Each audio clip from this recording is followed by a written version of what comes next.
Connecting up accessories to your motorcycle has been made easy by a device called Thunderbox.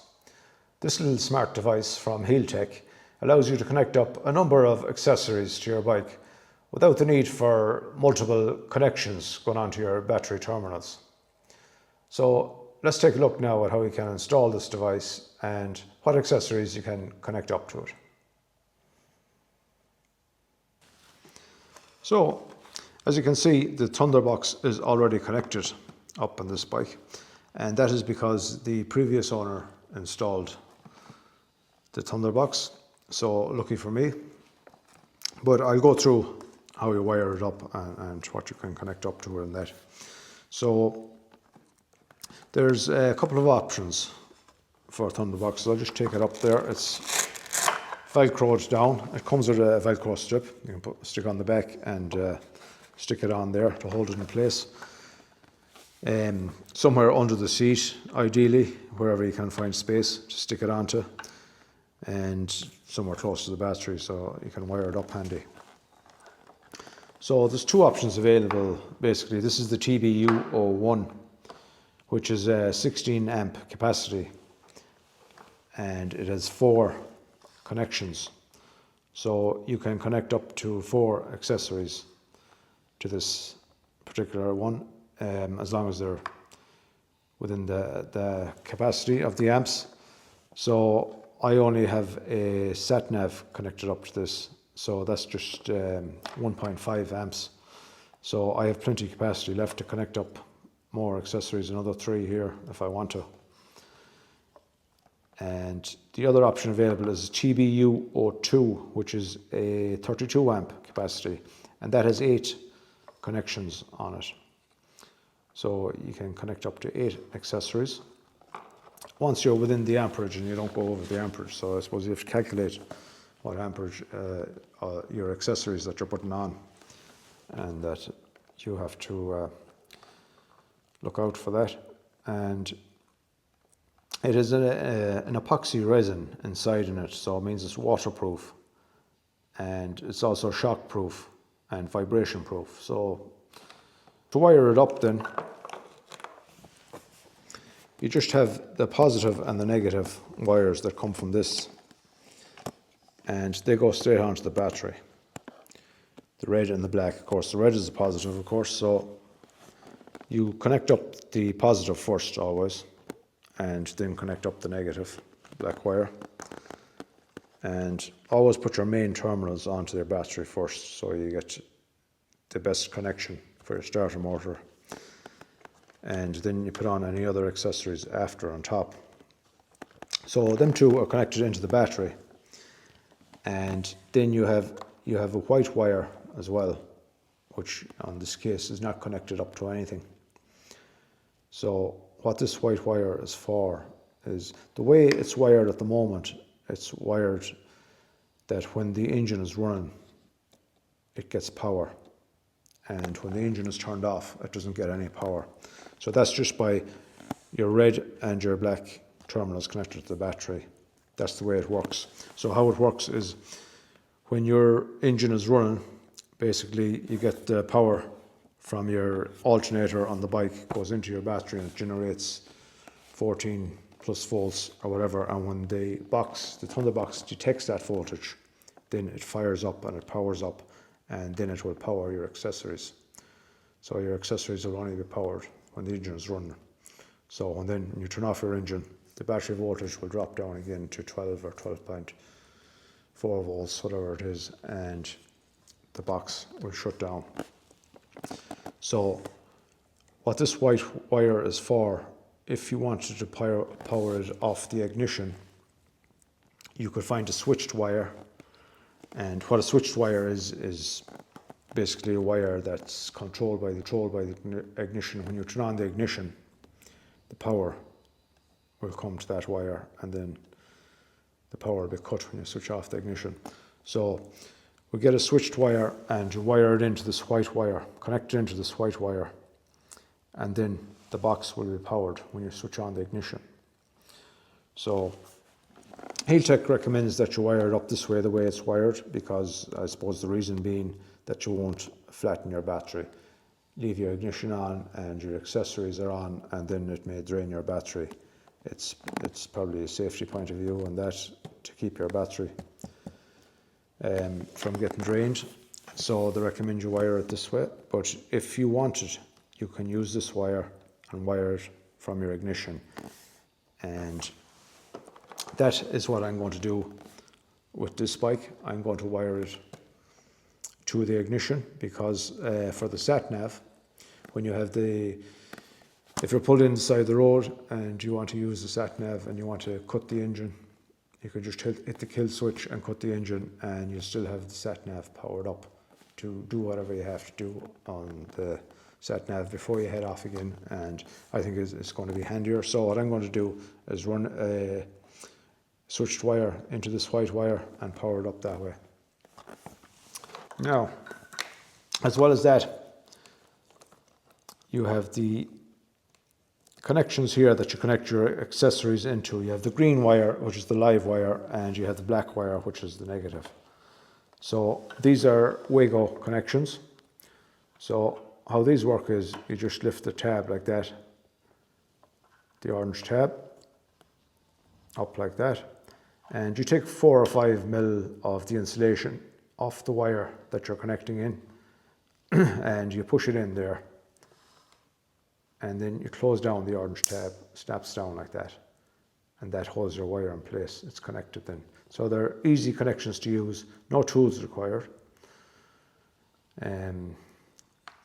apart from maybe something to take the insulation off the wire.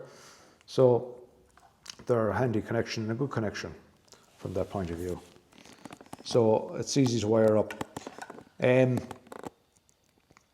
If you wanted to wire up fog lights and maybe heated grips or that, you would have to run your wires back, of course, somewhere neatly under the tank or inside your panels here.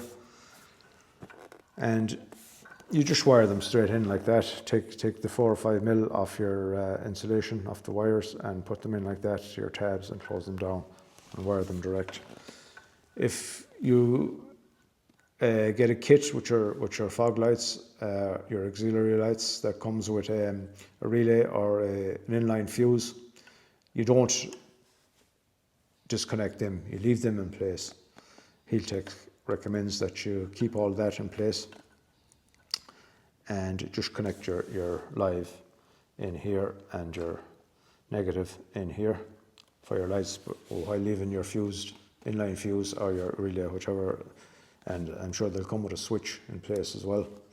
You usually get the kit now with the switch and the fuse and all that. It'll be all wired, so it's just a matter of wiring the positive and the negative. So you put them straight in to these connections and mount your switch on the handlebars and off you go. Now, another option there when we're talking about wiring is if you wanted to cut the power going to the box, you would wire this white wire into the negative wire of the Thunderbox.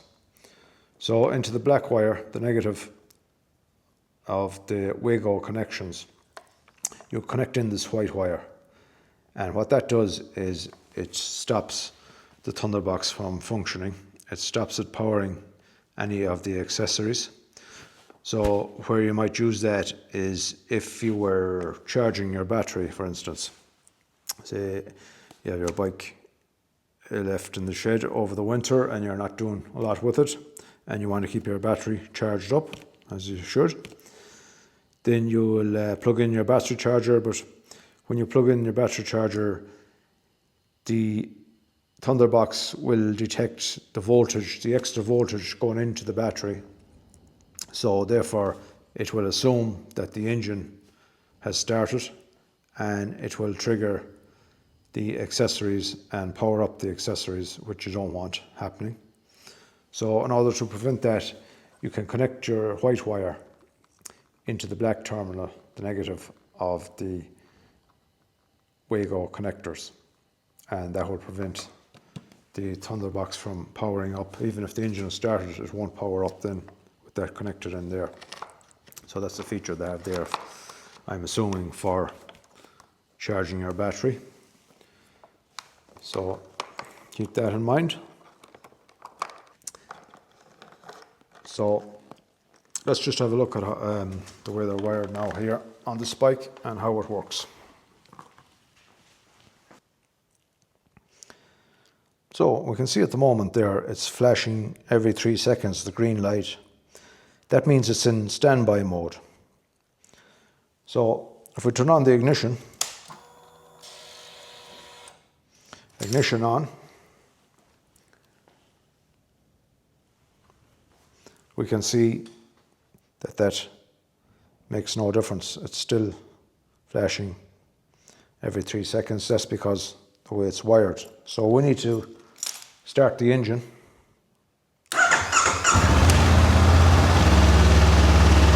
And you can see the way it's flashing now.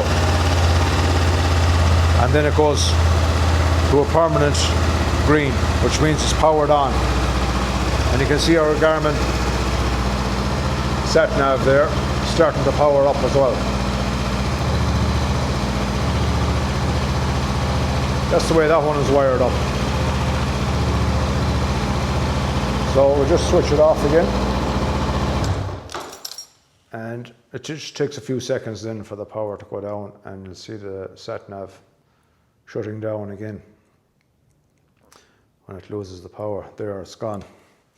And you can see the light on the Thunderbox is back to flashing every 3 seconds again.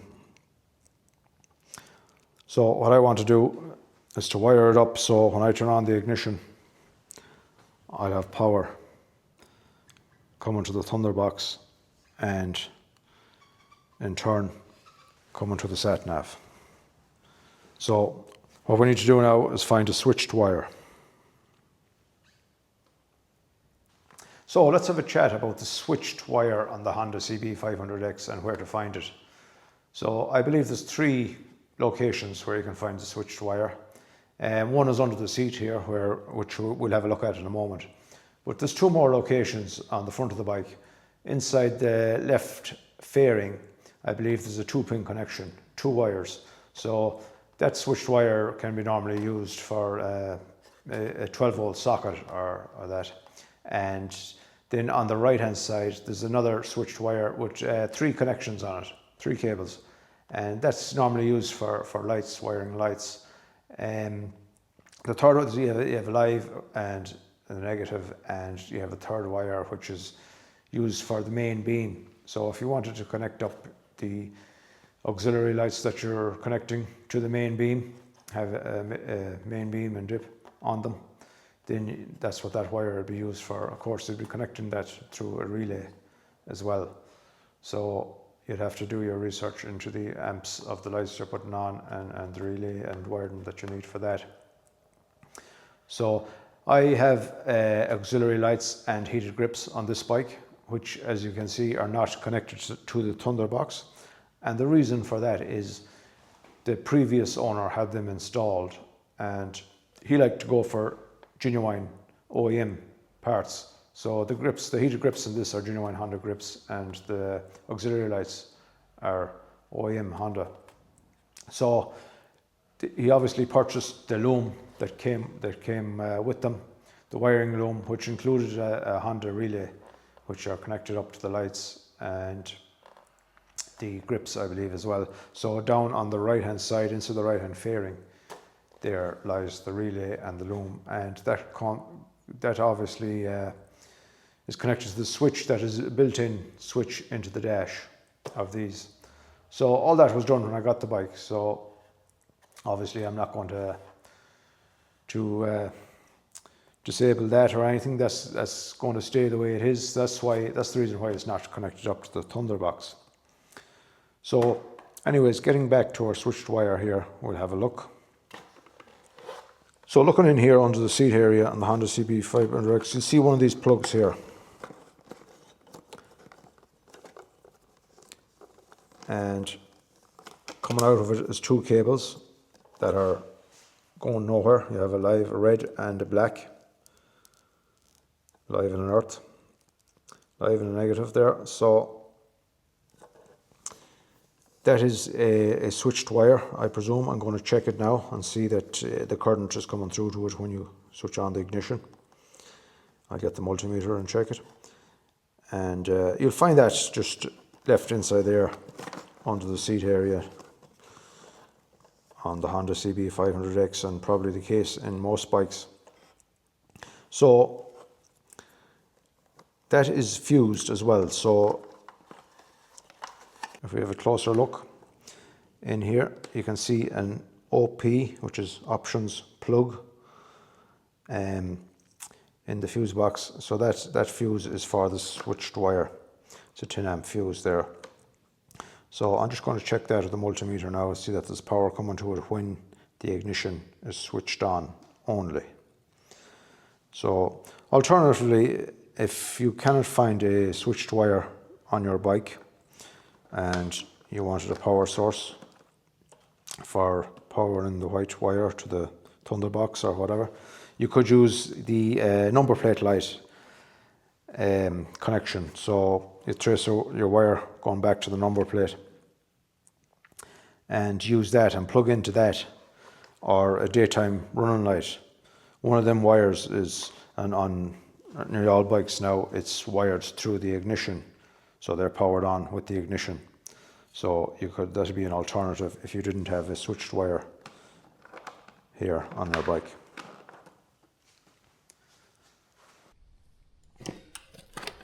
So now we're going to check for power here on this switched wire to see if we've got the power when the ignition comes on. So I'll set our multimeter here to 20 volts.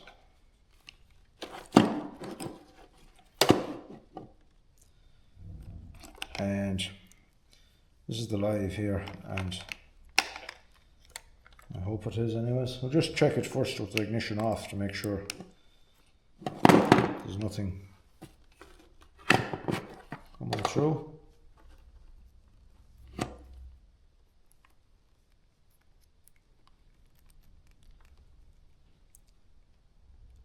And it's not reading anything there now.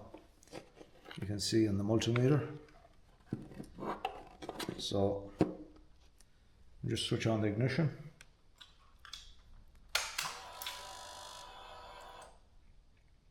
There we have just over 12 volts. So that's what we want. Turn off the ignition again. Yep. So that's a switched wire. There's a current coming to it when the ignition is switched on. So that's what we want. So by bringing that live wire into the white here, connecting those two up together, that will mean our Thunderbox will get power when we switch the ignition on. So the engine doesn't have to be running. And see if I can put a connection in here that can be taken apart easily. So if I want to disconnect that and have it just operating when the engine is running, it'll be easy done. So let's do that now.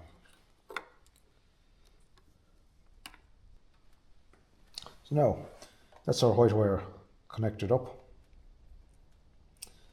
Just a push-in connection there, so it's handy to take apart again if I want to disconnect it. So I can see our Thunderbox flashing there. So if we turn on the ignition, there, it's gone into power with the ignition on, and our sat nav is powering up. So that's it, connected up with the white wire direct to the ignition without the engine running. So turn off the ignition and it powers down again. So I'm going to try it like that for a while, and if I want to disconnect it, it's easy to disconnect it. Just to unplug the white wire and job done. So now I'm just going to tidy up these wires here. Now the Thunderbox has got built-in protection. If it detects a short circuit or an overload of some kind, then it will shut down. And I believe it will attempt to repower itself 3 times But if this short circuit is still detected, then it will shut down completely and stay off. So in order to get it back, what you have to do is disconnect the live terminal from the Thunderbox going to the battery for 5 seconds or more, and then reconnect it again. And then it should come back to live. But making sure, of course, that you have found the fault, what's causing the overload or the short circuit, and sorted that, remedied that problem before you connect it back up again. So I'm just going to use a cable tie here to tidy up the cables and making sure all connections are down out of the way, so when you put back on your seat that nothing is going to get snagged and cause more problems.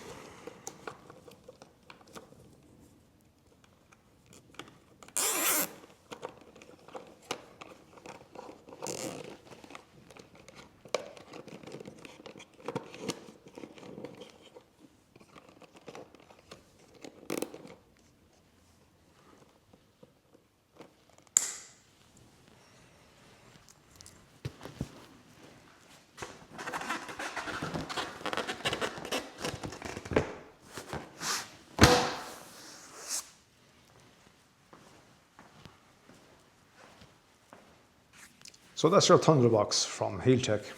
A nice bit of equipment, I think, and handy for connecting up those accessories. So if you have any questions on that, please leave them in the comments below and I'll get back to you. And thank you very much for watching, and I'll see you on the next one.